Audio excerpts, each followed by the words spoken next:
park over here, by just the stairwell over here. Nothing like exploring Eretz Yisrael, just quite near actually my home area here in the city of Bet Shemesh, in Ramat Bet Shemesh. I love to be precise, as got the views of Israel, and nothing like Eretz Yisrael in itself. Now, friends, we're going to do something exciting today. There's a excellent website out there which give great illustrations within regards to Daf Yomi, give different pages out, and did something special for Zevachim, page 110. I think it actually comes from a dafdigest.org, and they give like a brilliant newsletter, very, very informative. So I recommend everyone to check it out here on the outset, as we're going to say over some words within regards to an overview of the page of the Gemara and some more different insights. Now, friends, over here we learn about actually really continuing where we came from in the previous page of the Gemara, in page number 109, about the topic of offering ketoret outside the Bet HaMikdash. Now, we spoke about this, I believe, on the previous page of the Gemara, if you friends can actually recollect. So what's going on over here? We spoke about like the refutation of Abaya within regards to his comments, about, let's say, his explanation within regards to Rabbah. He is going to offer his own, let's say, explanation of a specific dispute that there is between the wise people, the Chachamim, the rabbis, and Rabbi Eliezer. Rabbah is going to apply over here a position of the rabbis to three different circumstances, and we see that Rav Ashi is going to defend Abaya's earlier explanation from Rabbah's challenger. That's the first thing we can point out from the Gemara. Anyone looking inside the Gemara, I recommend actually everyone get your Gemara out if you're listening, and there's not going to be so much giving over an idea like I usually do. I want to go through a step-by-step explanation of different points inside the Gemara and a few different insights. Now, it's actually interesting. We're going to see a reduction of the non-blood offering sacrifices itself. Now, the Gemara is going to ask a question whether the reduction of non-blood offerings outside of the temple is significant. Why all of a sudden we're seeing this specific thing here inside the Talmud? Now, let's say we're going to see inside the Gemara itself two unsuccessful attempts to resolve a specific matter which are presented, and I think the matter we're going to see inside this Talmud is going to be left unresolved inside the page in today's stuff. It goes on, actually, friends, over here, talking about, let's say, sacrificial parts which are attached to the meat of the animal. Remember, we spoke about this yesterday with regards to a complete limb, a partial limb. Is that considered like a whole amount or not? And the Gemara is going to inquire why there is liability for offering sacrificial parts attached to the meat outside of the Bet HaMikdash, outside the temple, especially when the meat should constitute over here an interposition. That's something we let's at, and the Gemara itself is going to give about three resolutions to this specific point over here, friends. So what are let's just say three resolutions to this inquiry? If you can look at the page itself, it's going to be recorded. Now, the Mishnah then is going to go on a tangent and then discusses the halachot of offering a korban mincha outside the Bet HaMikdash. Can you do this or not outside the temple or not? So very, very interesting. Actually, friends, over here, just they've added some new features here to this lovely park over here in the city of Bet Shemesh. Over there, didn't have this before, so it's actually very, very exciting. So they're going to actually explore that, and then we're going to talk about the topic of mixing the kemitza with the remaining of the mincha sacrifice. Now, we see that the Mishnah's ruling, let's say that there is liability for burning outside the Bet HaMikdash, the kemitza together with the remaining mincha would be challenged. And Rav Zera is actually going to explain, let's say, a rationale, let's say, behind this specific ruling. Once again, the Mishnah is going to come out and progress even further and present two disputes related offering a mincha outside of the Bet HaMikdash. Can you do this or not? Can you actually take these things outside the Bet HaMikdash, outside the temple vicinities or not? That's something. Then the Gemara is going to talk about the topic of burning just the kemitza. Can you just burn a kemitza or not? These are things we've spoken about, all these subtopics in various pages inside the Gemara over here. But Rabbi Yitzchak, I think, is going to inquire about the effect of burning the kemitza without the levana, which we've spoken about before. And the Gemara is going to search, let's say, for the Tana for whom this question is relevant. And after pointing to the Tana of our Mishnah, the Gemara over here is going to progress and leaves, let's just say, this inquiry, this question itself, at that point in time, unresolved. The Mishnah is going to weigh in again, we're going to see. And related with the halachot related to throwing korban blood pouring the water libation and spilling out the remaining, let's say, chatat, that was sacrifice, the sin offering, blood outside the Bet HaMikdash is going to be discussed. So you can see like a lot of the Talmud here on this page is going to be discussing doing things outside the temple. Is that going to be allowed? The various different parts of the sacrificial service inside the Bet HaMikdash. Well, later on we're going to see a clarification of Rav Eliezer's position, where Rabbah is going to assert that Rabbi Eliezer agrees that one is liable for throw part of the Korban blood outside of the Bet HaMikdash. Rav Yochanan also is going to come in the name of Rav Menachem, I think Yodfa. He's going to assert that Rav Elazar follows Rav Akiva's opinion that the source for pouring the water libation is biblical. It's something, as we consider over here, min haTorah over here. And I think there'll be a number of challenges to this assertion, which are going to be recorded, especially Reish Lachish is going to conclude that Rabbi Eliezer follows the opinion that the source for pouring water libations, which is spoken about on various occasions for, is a halacha l'Moshe B'Har Sinai. We've spoken all about water libations on various occasions in this series over here. And I think a brighter is going to represent a dispute between Rabbi Eliezer and the great rabbis regarding one who pours water outside of the Bet HaMikdash. That's something that we're going to talk about.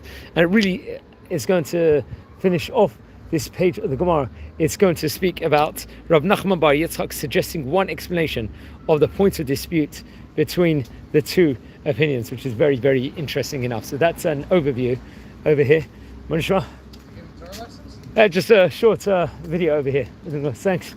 So this is just a short overview of the daf itself. But now we're going to give over a few ideas, which has been brilliantly illustrated here on this fantastic newsletter, which I recommend everyone to do. They actually give a distinctive insight also to the page of Daf Yomi and bring exciting questions also. So I was very, very excited to actually relate this over. Well, one of the things that we're talking about is placing limbs and the kazait of a kmitza on the fire of the altar. The question is actually posed over here. What's going on over here? We see that the Mishnah over here is going to rule that a person is liable if he offers a consecrated animal outside of the courtyard. This is part of the Bet HaMikdash, the Chatzer, with the meat and the limbs joined together. Now, he adds on over here, the author. In general, the meat of an offering should have been eaten by the Kohanim or the owners, and the limbs should have been offered on the altar, on the Mizbeach, respectively. The Gemara is going to ask, let's just say over here, to clarify why the person should be liable, because the meat is not fit for the placement on the altar in a Mikdash. I think here also we see the meat and the limbs are placed together as an offering outside the courtyard. The meat should serve as an, let's say, an interposition at this stage in time, let's just say, in of itself, like an interposition between the limbs and the pyre of wood upon which they are being burned. The great rabbinic commentator Rashi is actually going to weigh in over here and notes that the Torah says, I think in Parshat Vayikra, in chapter 1, in verse number 8, that the sacrificial parts should be placed on the wood that is on the fire, and if the limbs are not in contact with the wood of the fire, this placement would be invalid over here. Now, accordingly, one would not be liable for this type of service outside. Now, the notes actually illustrates over that Shmuel is going to give an answer, and the great rabbinic rabbi over here inside the Gemara, that the halacha, the Jewish law in the Mishnah, only applies to where the person flipped the meat over so that the limbs were in direct contact with the wood or the fire.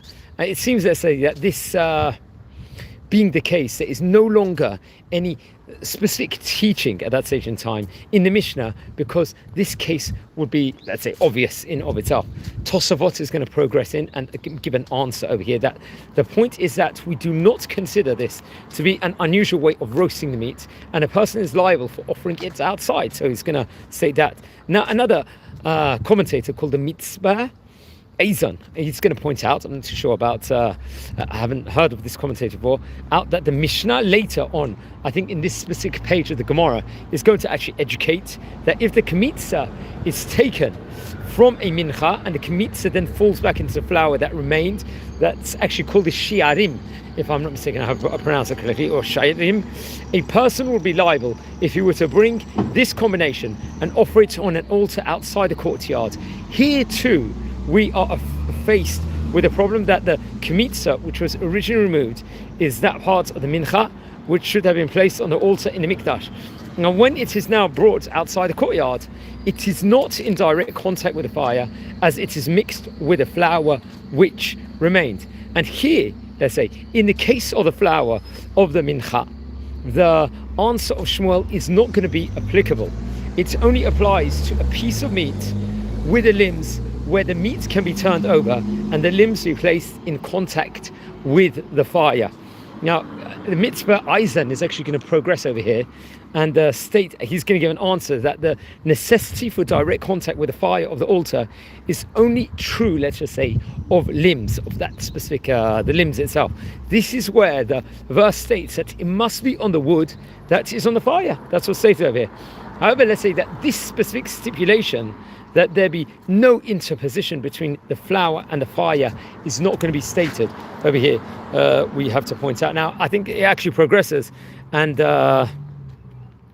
the Gri will actually explain that the halacha, the Jewish law, is that after placing the limbs on a fire, there is an additional need to arrange the limbs. That's what's actually reported over this actual distinct, let's say, insight inside the Daf itself. It's very, very impressive, actually, this article. They give actually a specific review also within regards to it, and halacha highlight also over here on this specific page in itself. I'm just going to get inside the car and we'll give over the halacha highlight and speak more about the Daf Yomi. Everyone that you are new here, welcome to our community and our channel over here, as we are exploring just a few insights in regards to page 110 of Masechet Zevachim. Very, very exciting today.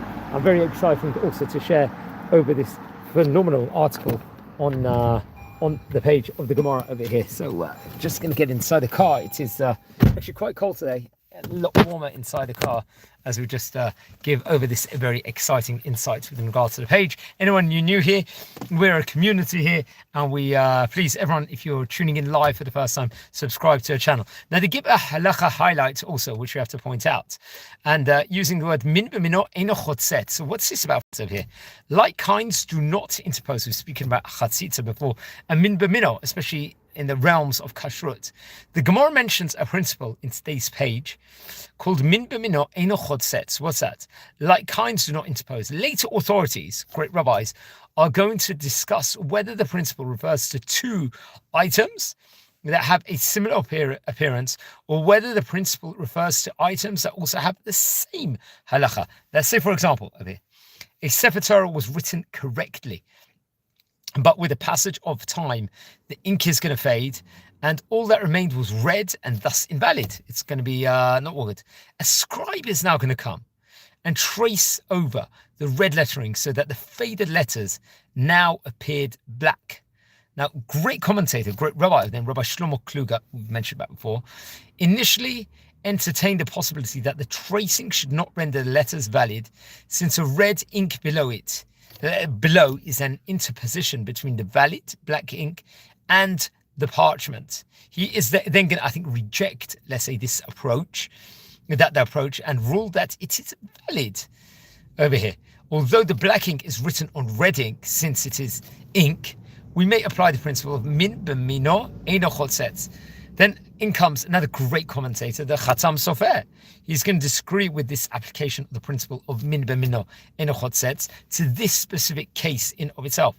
This principle is going to say applies only when the lower item is valid for use, the same as the upper item.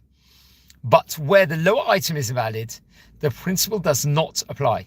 Now, accordingly, let's say, although the red ink was originally black, obviously a valid ink in of itself, once it faded and became invalid, it now constitutes an interposition. Now, although the Chatam Sofer disagreed with Rav Kluger's reasoning, he did agree with his final ruling.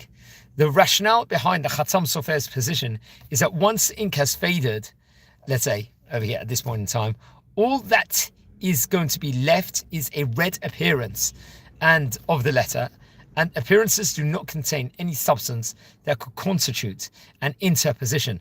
Now, let's say, going on this robust debate between Rav Kluger and the Chatam Sofer, Rav Kluger is going to reject the Chatam Sofer's understanding of this principle, and he's going to cite various different instances in which this principle is cited even when one of the items is invalid. Now, one example I think is found in our Gemara, in our page of the Gemara over here, that states that the meat of the korban of the sacrifice and its fat is considered something called min b'mino. So it's the same thing. And as such, the meat is not an interposition between the fat and the altar. The meat is unfit for use as a korban. And nevertheless, the Gemara applies the principle of min b'mino eino chotzetz. They're going to apply this specific principle in of itself over here. They actually give some good questions of reviews over here with regards to help people remember. Also, that's something that I have to point out. Very exciting. Also, they also give a story of the page of the Daf over here, which I want to just share over with you fantastic people over here at the moment. Let's say talking about separating the upper and lower part of the body. Min b'mino eino chotzetz, going back to this topic. Now, he's stating over here, people sometimes want to speak in learning or say divrei kedusha, words of holiness, when they are up to their necks in water, for example. All of a sudden, the Yetzer Hara comes in to do it. But unless there is a belt or other separation between the heart and the lower body, this is forbidden. When a certain man, let's say, wondered if he was required to wear a belt over his swimming shirt every time he went swimming, he was told that he was not. Rabbeinu Yonah, the great commentator, rules that merely holding your hand against one's waist counts like enough of a separation to make a bracha, a blessing. Over here, but how can the body be an interruption, let's say a hefsek for itself? The man pressed. After all, let's say the Jewish law is that min b'mino eino chotzetz, is not chotzetz. In a response to this, he was told that the Jewish law, that the halachot of ketanot, if I'm not mistaken, proved that this halacha is valid from today's daf over here, and stating it is clear that here from Zevachim, page 110, Kuf Yud, that it's permitted.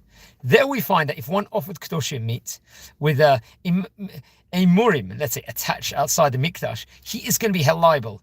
The Gemara wonders why he should be liable, since the meat is chotzetz between the emarim and the pyra. Rav Yochanan is going to explain over here that our Mishnah follows a opinion of Rav Shimon, who does not require that the emarim touch the wood.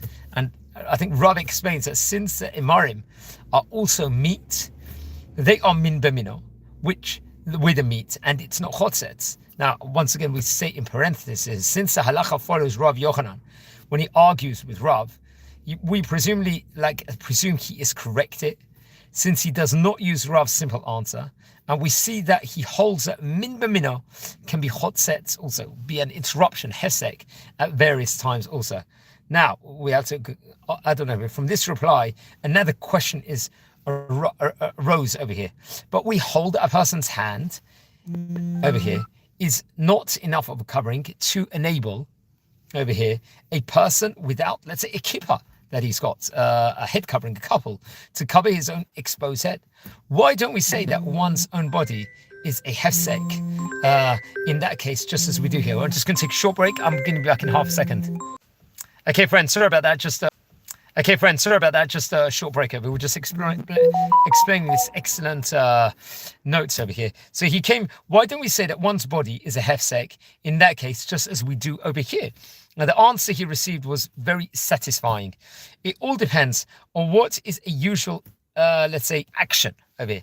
Since it is normal for one to cover his head with his hand, even if he does not intend to cover his head as a religious duty, this is not enough of a covering. But regarding creating a hefsek, let's say an interruption between his heart and his lower self, this is not a usual action, and therefore a bona fide hefsek. They give actually different, let's say, sources over here. Also, this is actually taken from excellent insights over here. And I'll tell you the name of it's from the dafdigest.org, where they've given actually something over here. I think they've done many different publications over here. This is from number 2191, if you want to look for it. And it's a special PDF actually on Zevachim 110. So I thank them in advance for using this. Let's just go for a drive for a minute and talk about what we're doing here on this channel, because some of you guys might be new to the channel, new to the community over here. So just to say what we're doing and to just go for a drive round. We're actually recording this here in the city of Bet Shemesh at the moment, and we are coming very close, friends, over here to the Grand Siyum, which is going to be, I believe, only in I think just from the time of recording we've got another just a week and a half or something, even less, just another 9 days time, we're going to do a siyum on the tractate of Masechet Zevachim, which is very, very exciting and something definitely to celebrate over here. At the moment, we've spoken all about different korbanot, Zevachim, as you say, about the Bet HaMikdash, where we do the korbanot, which places in the sanctuary, all different parameters. It's like an entire encyclopedia we've explored already inside this tractate within regards to the process, code of conduct, if who's going to offer a korban, who can get the korban at the end, who can eat of it, and so on and so forth. We spoke about all different korbanot, and if someone really does learn this tractate inside and out, you can become a master on so many different Talmudic and Torah, Jewish halacha topics, which it has to be pointed out over here. Now, friends, we're a community. We don't just aren't just recording videos here on the daily page of Talmud, which we're doing along with the rest of the world. There's many, many different choborot, different communities out there that will be learning together, like the shiur of the Daf Yomi. We also do tours all over Israel. We try and go to archaeological places. We've really done most of our tours concentrating on the city of Bet Shemesh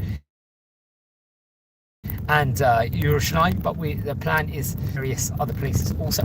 That's something that we have to point out in, hopefully we can do that in due course and bring about a lot more, while also at the moment doing that. We also record videos on Jewish current events. Now, something we're very excited about in this channel is we record a video every single day with a great Jewish personality, great rabbinic personality here of modern day, where they really like to say and give some beautiful wisdom over within regards to different topics on current events, or something special about Eretz Israel, about this fantastic country, and about learning and many other topics. Also, that's another thing that we do.